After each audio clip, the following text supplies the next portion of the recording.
Hello everyone and welcome back to my channel. I know I've not been uploading videos very regularly recently, but that's just because life's a little strange right now and I think most of you can relate to that. But I want to make this video today because every single time I've ever gotten a new orchid haul, I've always done an unboxing or opening up here on my channel. So I ordered these orchids. It's a big haul. I think it's the biggest one I've ever done, from Schwerter Orchids. And this is the first time I've ever ordered from them. I've never ordered from them before. I've heard both good things and bad things, usually good things, so that's always nice. And when I made the order, when I placed the order, several of the orchids were supposed to be in bloom. I know I have two Phalaenopsis that were supposed to be in bloom. I'm not sure if they're still going to be in bloom because I made this order on the 15th and when filming it's now the 30th of April. So it took 15 days for them to actually arrive.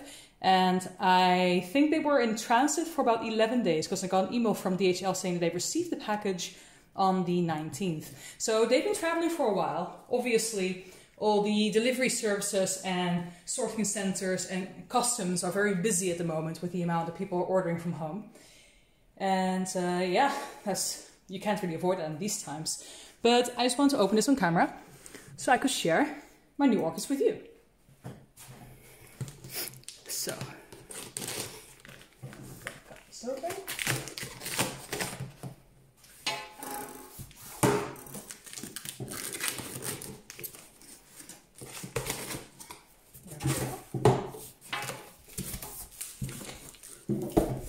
Alright, it looks very snugly packed, which is always nice to see. And here we have the bill with everything that I've ordered, so I can look back at that and compare that to what I've actually received, because like I said, it's been a little while since I placed the order, so I'm not sure if I'm gonna remember everything that I've ordered per se. Okay, so let's get to unwrapping. Oh, I'm so excited. What is this? I have no idea what this is. There's no labeling or anything. Is it like one of those silica gel packs that are supposed to absorb? I have no idea what this is. Anyone have any clue? Let me know. Oh, wait, is it a heat pack? But this time here, sure they don't need it anymore. I have no idea what that is. So, ooh, this does not bode well. When I touch them, they feel a little bit moist, so they clearly weren't scent dry. Well, let's see how things are. Here we have the KS Happy Eagle crossed with Tetraspis C1. Those of you who are more familiar with my channel know that I am a big fan of Tetraspis C1 crosses. I tend to really like the flower shape of the Tetraspis C1, and this is quite often inherited by its offspring and its hybrids. So I just tend to like them. But I don't have nearly enough of them. I think I had two and one of them died. So here comes a new one. Okay, I see good roots. The tissue is a bit soft and moist. Here we have the Phalaenopsis Happy Eagle, KS Happy Eagle crossed with Tetraspis C1. And as you can see, it is in spike. It is not in bloom. I can see that it was making some buds like over here, but those are clearly, this one's blasting, that's for sure. And I think other ones are also not going to develop any further. So I'm not sure if this was one of the ones that was supposed to be... No, this was not one of the ones that was supposed to be in bloom. So I haven't lost any flowers in that sense. I see two of the bottom leaves are yellowing. I don't know if that's a nutrient issue or because it was shipped a little bit too moist. But the roots appear to be in good order. I'm curious about this root. It's really flattened out and very broad. I don't think I've ever seen a root like that before. Oh, and there's another one here. It's a bit of a funky root grower, this one. But it has lots of roots in the pot. And the rest of the leaves, they look quite healthy to me. And it's clearly an active growth. Ooh, this leaf I see is also paling. I think I need to give this a good nutrient bath or something like that. But all in all, considering how long it's been in transit, I'm pretty happy with this. And the roots look fantastic, so I'm sure it will bounce back fast enough. Here we have... so this is bellina alba crossed with Tetraspis C1. I had this one before. It was a gift from Annabelle from the Orchid Room. But unfortunately it arrived in pretty poor state and I wasn't able to save it in any way. It genuinely just died pretty convincingly. I still have it actually. I have it tucked away somewhere in the kitchen in the hope that somehow becomes a zombie plant, but really, there's no chance. Not really. Well, I'll show it to you real quick. I don't even know if you can see it, but as you can see, it's the same cross, but this is all that's left. It's really very dead. I think it's as dead as dead can get. So I should throw it out now, especially now that I have a replacement. Always sucks, especially when it's a gift. Like, they're not truly replaceable. I never got to see it in bloom either, which is a real shame. But hopefully we'll have more luck with this individual. At the very least, it will be a much larger individual because it's not a seedling. In fact, this is supposed to be one of the ones, I think, that's in bloom. Oh, as expected, the blooms have wilted. Well, can't blame the plant for wilting the blooms when it's been in transit for 11 days. But still, definitely a disappointment.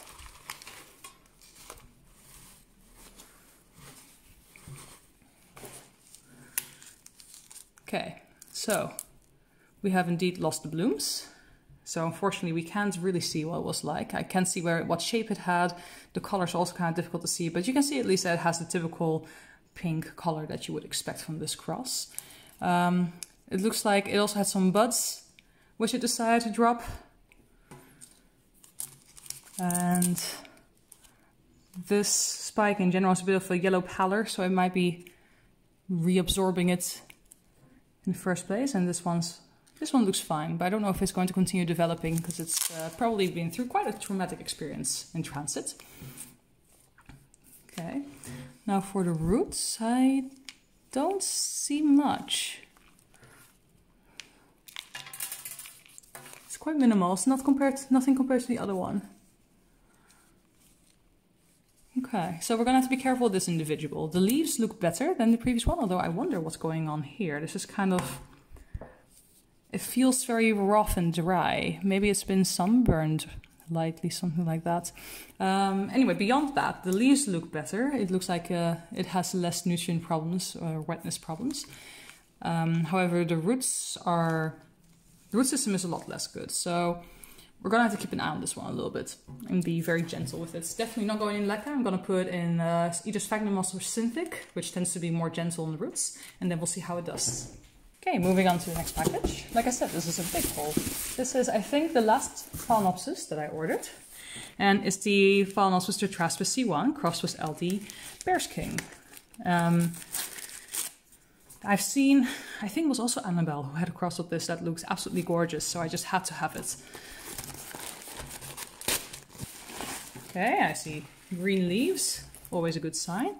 And this was the other one that was supposed to have blooms on its inflorescence. Now I see lots of inflorescence. I see 4 of them, which is exciting, but I see 0 blooms, wilted or otherwise. I see good roots though, also actively growing ones, which is very encouraging. But no flowers. So I believe this one was supposed to be in bloom. It is not. But it has 4 good spikes, and it looks the healthiest out of all of them so far. The leaves are proper sturdy, only the small one has some signs of yellowing, which maybe we'll be able to reverse. No sign of sunburn or grazing. And it has good roots in the pot, circling the bottom. So I have no worries about this one. This one looks healthy, it looks good. So I'm sure we'll see it in bloom sometime in the near future. Okay, so like I said, I'm pretty sure that was the very last Phalaenopsis. And now we get into some newer territory for me. As you might know, I am very familiar with the Phalaenopsis genus and also the Catasetum genus, but I have a lot less of the other genus. And this one, it's a large one. See, this is why the size box had to be used. It's a very large one. And It's one that I wanted for a while, since I saw a post about it on Instagram and someone described the fragrance and it just looks quite exotic and, well, quite wonderful actually. And I've wanted it since then. I saw it at an orchid show in Bern this year and I didn't get it because it was quite big and I already bought quite a lot of other orchids, and basically my boyfriend said, no, you've had enough. And it has been haunting me since. So when I saw this on their website, I obviously had to go for it. There we go. And this is, drumroll please, Brassavola digbyana. Apparently it has a most wonderful fragrance, and the flowers, I'll put a picture up on the screen. The flowers look amazing, hairy, and this wonderful kind of white green that I tend to like. And I just really can't wait to see it in real life. Apparently the flower is also quite large. And like I said, it smells amazing apparently. So I'm very excited about that. And oh, this is a monster. Okay, so you can see these canes are much bigger than any other Cattleya type I have. I don't see any signs of rots, just looking at it real quickly, and it looks properly hydrated despite being in a long transit time, thankfully probably because of the moistness. But interestingly, let me just take you in for a closer look. I don't know how well you can see it, but this is all moss, like very fuzzy moss. Can you see it move? Feels quite nice. It's petable. I've got a petable orchid now. Actually looks quite nice. I mean, I want to repot it, but I like this moss. Ooh. Alright, anyway, yeah, enough goofiness. So, as you can see, it's a bit of a monster, as I already stated. This is, I think, the largest growth. Can you see the entire thing? Yeah, which is, well, it's pretty large in my opinion. And do I see roots? I think it definitely needs a repot. Ooh, it looks really wet down there. I do not see any roots, but that might be because this pot is super dirty. I can't see anything. And on top as well, because of all the moss. I have no idea what the root situation is here over here. But like I said, it looks pretty well hydrated with some faint wrinkling. So I'm trusting that there's proper roots in here, and I'll see more on the repot. And for now, I'm just very excited to finally have this one. See, so I see it's usually unifoliate, but this growth here has 2 leaves, making it bifoliate. So I wonder whether that's this anomaly or whether that's how it usually grows. I don't see any sign of buds or something of the like. So we're probably gonna have to wait for it to make its own new growth in its new environment here. So that was the Brassavola digbyana. Next we have a whole collection of very small orchids supposedly, and they look like they will be quite small as well. And this is a completely new genus to me, and they are the Tolumnias. I have seen these online a couple of times, and I've always quite liked their growth habit with the little succulent looking fans, and I really like their very brightly colored blooms and how they can color change over time and even on side branches. So I've decided to get some of my own, especially since they look like they don't take all that much space. So it's easy to get a small collection and still have quite a variety. Let's take this off before we accidentally lose it. Everything is quite snugly packed, so I'm not sure about the moistness, but they definitely did their best to try and protect them from physical damage. Oh my god, it's even smaller than I thought it would be. Look at how tiny this is! Let me get out the sleeve.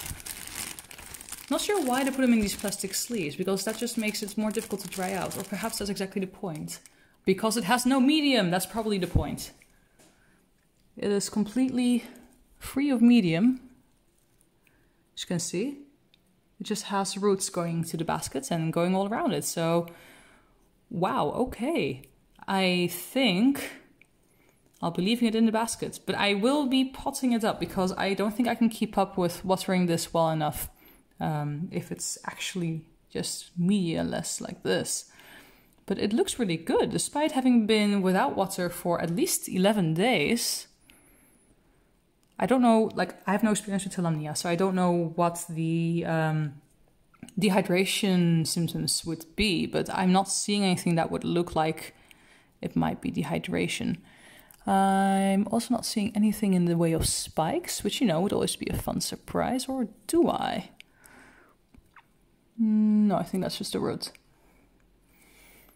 Alright, so I'm gonna have to look through them very carefully and see what I can do best. I was thinking of putting them in leca because supposedly these like aeration quite a lot.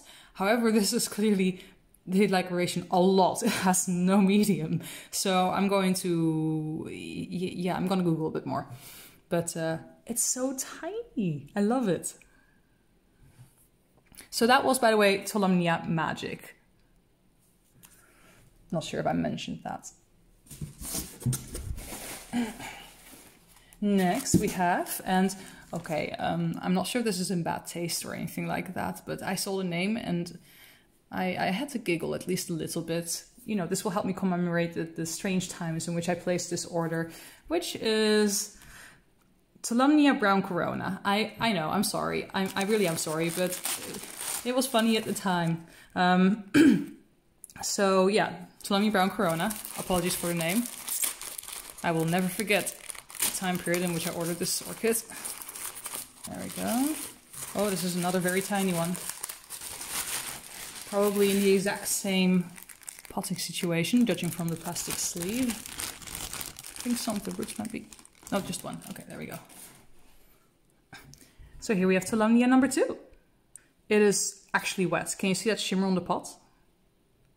It's actually wet. However, the roots seem to quite like it. As you can see, they're a very nice green. Yeah, the leaves seem to be alright too. I don't see any sign of rot. Let's see, I see two or three fans. Like I said, I'm so inexperienced with these. I know nothing. I've only seen them online. I think 3 fans, but I could easily be mistaken. And I don't see anything that looks like a flower spike, of course. But yeah, that's Tolumnia Brown Corona. And I look forward to seeing that one in bloom also. Obviously, I look forward to seeing all of them in bloom. I don't even know why I say it. I think there was supposed to be one more. Ah, there is. There we go. Last one is Tolumnia Snow Carmine. And this really is the last one. So I think that's 1, 2, 3, 4, 5, 6, 7 orchids. That's definitely the largest haul I've ever had. You know, being inside all day, you start to want some more flowers around, some more plants around. And you also don't have anything better to do than sit inside and play video games and work a bit and check out orchids online on nurseries. So then this happens. I'm sure many of you can relate with the buying orchids part of this whole disaster. There we go.